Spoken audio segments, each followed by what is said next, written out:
नमस्कार. कधी कधी आपल्याला हलकं, पचायला सोपं आणि पटकन तयार होणारं काहीतरी हवं असतं ना. तर आज मी बनवणार आहे साधी सोपी खिचडी. रेसिपी शेवटपर्यंत नक्की पहा. त्यासाठी मी इथे 1 वाटी बासमती तांदूळ घेतला आहे. बिर्याणीचा घेतलाय, कोणताही असला तरी चालतो तांदूळ. 2 चमचे तूर डाळ, 1 चमचा छोटा मूग डाळ अशी मिक्स डाळी घेतली आहेत. 1 बटाटा सालं काढून घेतलंय. 2 मीडियम कांदे चिरून घेतले आहेत मी. 2 मीडियम टोमॅटो चिरून घेतले आहेत बारीक. 2 चमचे तेल, 1 चमचा तूप, 4-5 लसूण पाकळ्या बारीक चिरून, 3-4 मिरच्या हिरव्या, कोथिंबीर थोडीशी बारीक चिरून घेतली आहे. छोटा चमचा राई, 1 चमचा जिरं, थोडीशी हळद आणि चिमूटभर हिंग आणि चवीनुसार मीठ.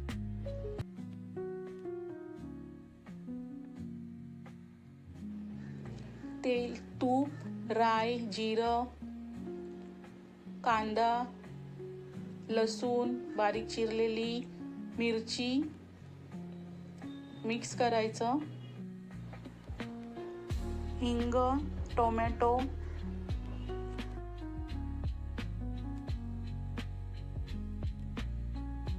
झाकण ठेवून 2 ते 3 मिनिटं टोमॅटो शिजवून घ्यायचा.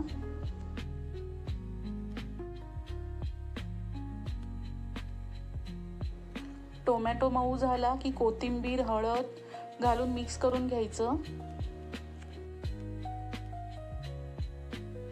त्यानंतर तांदूळ, डाळ, बटाटा सर्व मिक्स करून मी एकत्रच धुवून घेतलेलं ते घालून घ्यायचं आणि पाणी घालून घ्यायचं. जेवढा तुम्हाला खिचडी मऊ हवी आहे तेवढं पाणी घालून घ्या. मीठ घाला आणि कुकरच्या 3 ते 4 शिट्ट्या करून घ्या.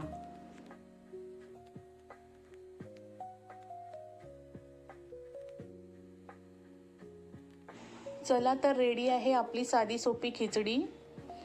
रेसिपी आवडली असल्यास लाईक, कमेंट आणि सबस्क्राईब नक्की करा. थँक्यू.